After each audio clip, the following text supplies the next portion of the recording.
В това видео ще ви представим 10 ефективни домашни рецепти при възпалена и увеличена простатна жлеза.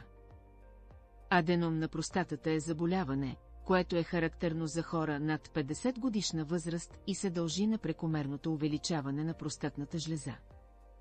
Симптомите са често уриниране и отделяне на оскъдно количество урина. Става задържане на урина, което създава условия за възпаление на пикочните пътища и на самата простатна жлеза. Ето 10 от най-лесните домашни рецепти от народната медицина, които се справят с симптомите непозле от лекарствата в аптеката. Но преди да започнем, отново ви напомняме да се абонирате за канала и да активирате камбанката за известия.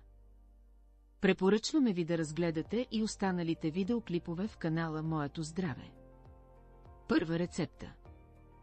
Смесват се по 5 лъжици корен от сладник, корен от божур, листа от зайча сянка, цвят от невен и листа от лешник.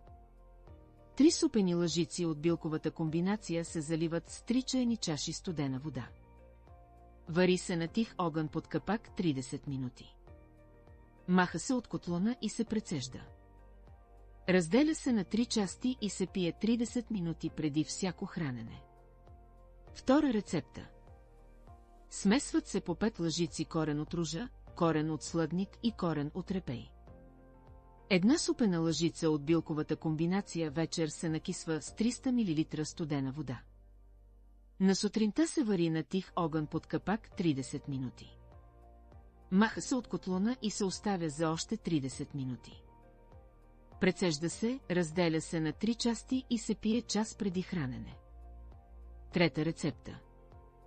Тиквеното семе е ненадминат лек при лечение на простатит. Половин килограм сурови тиквени семки се смилат на каша.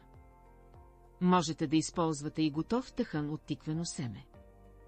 Добавете същото количество натурален пчелен мед. Приема се по 1 супена лъжица 3 пъти на ден. Четвърта рецепта. Това е една универсална рецепта за лечение на болести на простатната жлеза. В чаша вряла вода се запарват 1 лъжица листа на дребноцветна върбовка. Престоява 30 минути и се прецежда. Чаят се пие сутрин и вечер на гладно. Пета рецепта.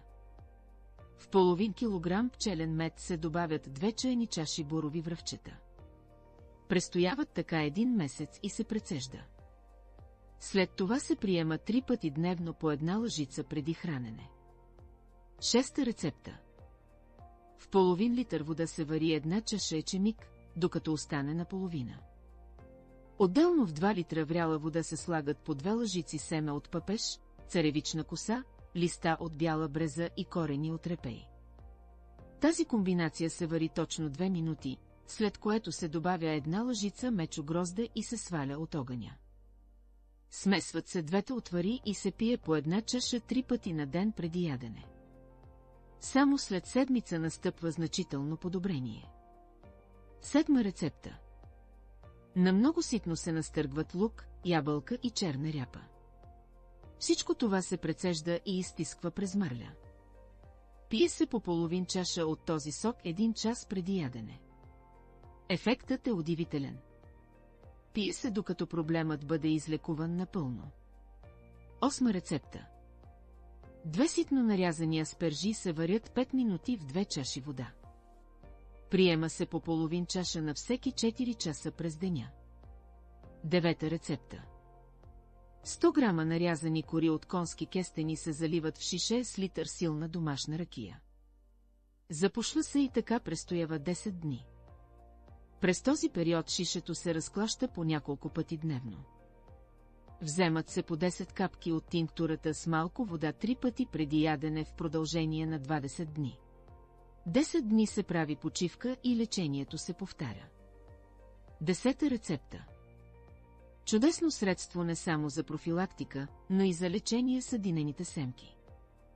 2 супени лъжици динени семки сварете за половин час в литър вода.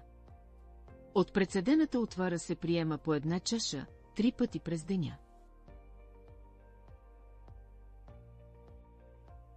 Ако имате друг здравословен проблем, потърсете натурално решение сред останалите видеоклипове в канала Моето здраве. Ще се радваме да ви бъдем полезни. Споделете с нас в коментар постигнатите резултати от лечението с домашните рецепти или вашите въпроси, ако има такива. Не забравяйте да се абонирате за канала. А за да виждате първи нашите полезни съвети и рецепти, можете да ни последвате в Instagram и Facebook. Благодарим ви за доверието.